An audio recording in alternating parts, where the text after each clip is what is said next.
When I consider what preparation I had for this job of being a minister, I recall my first seminary class, Creative Encounters, Ministry as Improv. Now you might be thinking, really? They make all this stuff up? Yeah, I think we do. Well, as with anything in life, there are no scripts. In many ways, we do make it up as we go along. We are always improvising to life as it reveals itself to us, day by day. Like the jazz musician in our reading who was classically trained, our perception of the world emerges from the interaction between our experience, our expectations, and the unpredictable events of the day, the quotidian stuff of life. The idea of ministry as improv made sense to me. Ministers must be prepared for anything, spontaneous prayers, invocations, and even some words from the minister or a pastoral conversation. That is why when I moved to Asheville, North Carolina for my first year as a minister, as part of my professional development, I took improv classes. It was not only a way of meeting people in this new community that I had moved to, but it was also groundwork for my work with my new congregation. As I've gotten older, I've been challenging myself to move beyond my comfort zone. And it wasn't easy. As my sister can attest, I tend to be very detail-oriented, a planner, and super organized. Concepts of spontaneity and improvisation terrify me. But I did it. I survived 8 weeks of improv training with total strangers. In terms of this sermon, which I assure you is not improvised, I take inspiration from Ralph Waldo Emerson, who said of preachers that they deal out to the people their life passed through the fire of thought. Go, Ralph Waldo. I love that idea of our lives, my lives, your life, passing through the fire of thought. This morning, I share with you a few takeaways from my experience with improv, almost 2 years later. But first, how many of you are familiar with improvisational theater? All right, so I see some hands coming up. You may be familiar with professional improv through the exposure to Tina Fey or Amy Poehler or Stephen Colbert.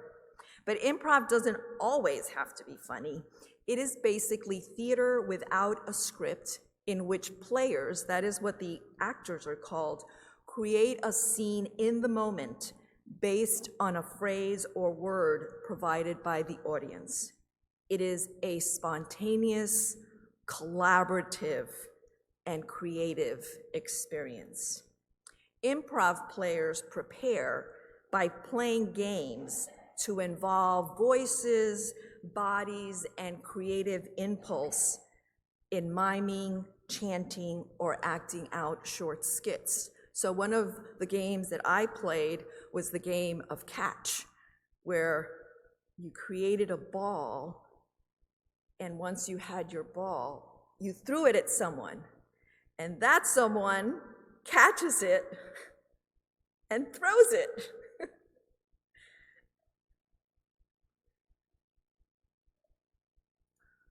Oh, it fell. And so you kind of have to loosen up and go with the flow to play those games. And as you can imagine, a person that is like super organized, super detailed oriented, that was really hard for me. But I learned a lot during those days. And I was really inspired by the words of Augusto Boal, who is a Brazilian theater practitioner who described games in the following way. Games are warm-ups to shed inhibitions and establish a form of theatrical community. I think the games we played accomplished that. We started out as a group of total strangers, awkward and some like me probably mortified, who learned to play well together and share a lot of laughter. What were the rules of playing well in improv that often generated such laughter? I'm going to share a few of those rules with you. The first rule is to accept your partner's offer and advance the scene. So your partner may say, "Look, what a beautiful green sky." And you might respond, "It matches my green hair." Now, what would that interaction look like if your partner said, "Hey, look at that beautiful green sky," and you said, "It's dark and gray outside. What do you mean?" How do you think that's gonna move forward, right? That kind of response, "But it's blue, but it's gray," it stops the conversation. It shuts it down. And this is an example of a foundational principle of improv, responding with yes and. You accept their idea, not necessarily their point of view, and you choose your response. I found this principle to be life-changing. When I took the Ministry as Improv class in seminary, I was also serving on my final year on a county school board where I lived in Florida at the time. And I had a very difficult relationship with my conservative and intransigent colleagues. And as a result, I entered board meetings very defensively, full of facts, and just very certain that I knew what we had to do because I always disagreed with them. And I was pretty much what I would call a but person, because anything they said, I always responded with but, blah, blah, blah, blah. But after the improv class, I changed my strategy. I still prepared well, and I preceded my arguments with yes, and have you considered blah, blah, blah, right? And that seemingly small modulation, going from but to and, changed the tone of our conversations. My colleagues didn't always agree with me, but they were more willing to listen to me. And every once in a while, we were able to vote together on some of the issues that were important to me. Now, I don't always remember this strategy, but I keep trying. And I find that it has been helpful for me in dealing with the news that bombards us every day.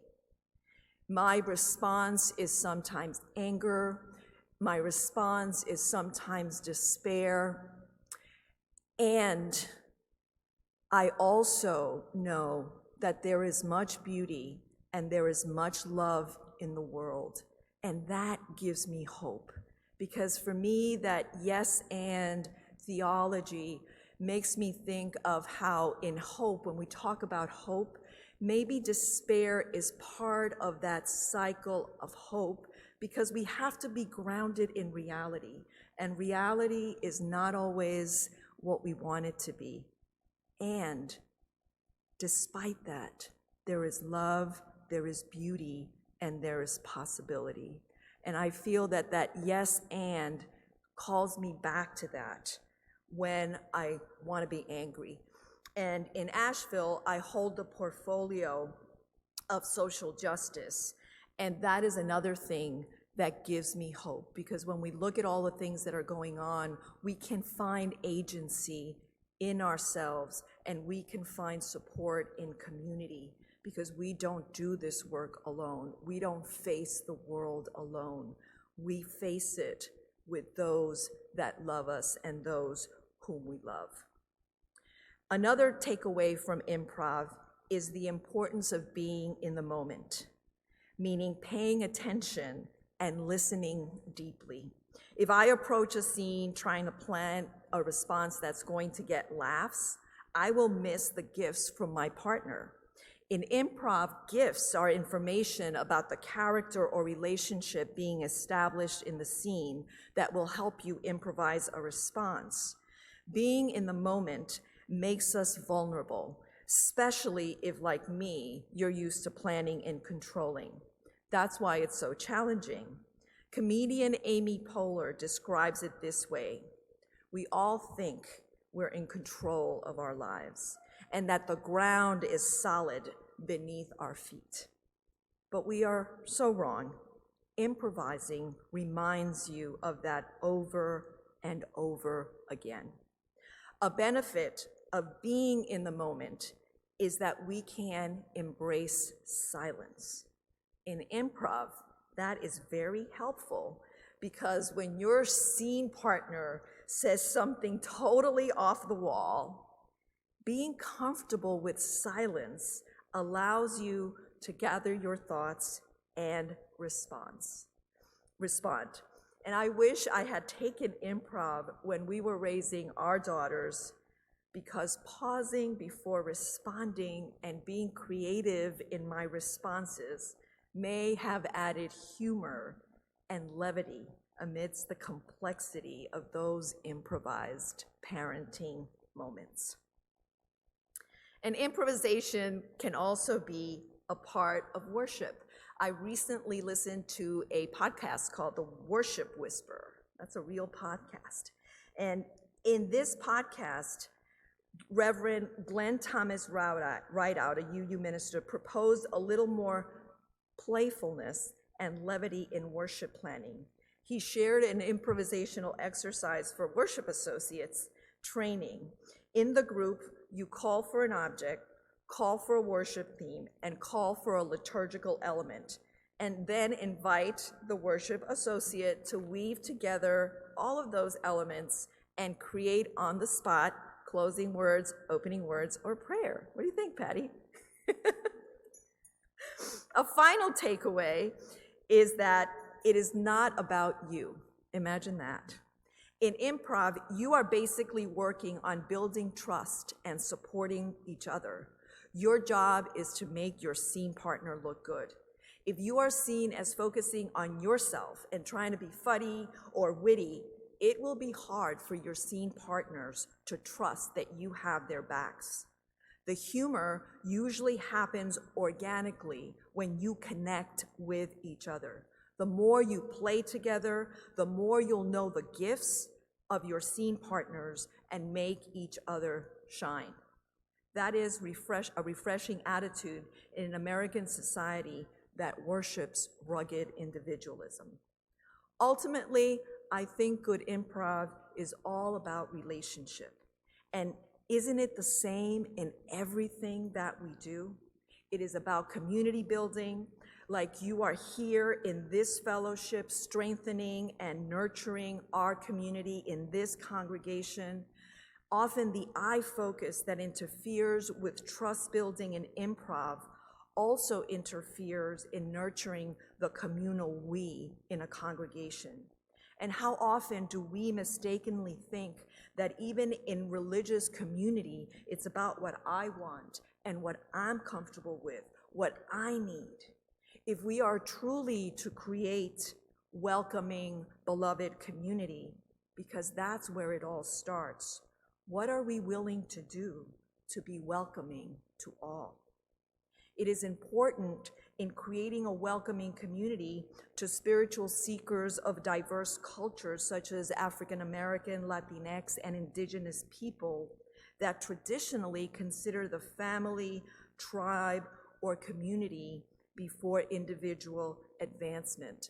They are used to a we culture versus an I culture that tends to be popular or predominant in a lot of situations. Oh, and one more thing, and this is a really important takeaway. It's okay to fail. It is. Mistakes are opportunities for growth and learning. In improv, when mistakes occur, each actor will do their best to make the others look good and move the action forward. The attitude of making one's scene partner look good is an attitude we can use in our everyday lives to help us to be more compassionate when others make mistakes. One of my favorite warm-ups was for the entire group, and I'm gonna ask you to join me in doing this warm-up. And it's basically raising your hands up in the air, and shouting, "I failed." Okay, at the count of 3. 1, 2, 3. I failed! How does that feel to be able to say that? I find it refreshing. Failure means that you have acted. Without risk, there is no change, no sparking of the imagination to explore other possibilities. This week, I invite you to consider the ethos of improv. Play, be in the moment, support your partner, embrace uncertainty and imperfection. Find ways to use yes and thinking. These are strategies that can help us build the inclusive, welcoming, beloved community we talk about, as well as cope with all of the justice challenges and the news that we hear day in and day out. And my friends, lastly, be on the lookout for the gifts. In the words of Reverend Marianne McKibben Dana, who is also a fan of improv, she writes, "Life is constantly handing us stuff. Gifts sometimes, tragedies too often, opportunities all the time. To be the change we wish to be in the world, that change we wish to see, to respond to hate with love, to not let the darkness have the last word. We need to pay attention to those gifts. We need to see the spark of the divine in ourselves and in each other. So my friends, this week I invite you to go forth in love, go forth in possibility, and be willing to play. And now, in the spirit of possibility and playfulness, I invite you to, with your bodies and your voices, rise in body and spirit as we sing hymn number 1024, When the Spirit Says Do. In the turquoise hymnal.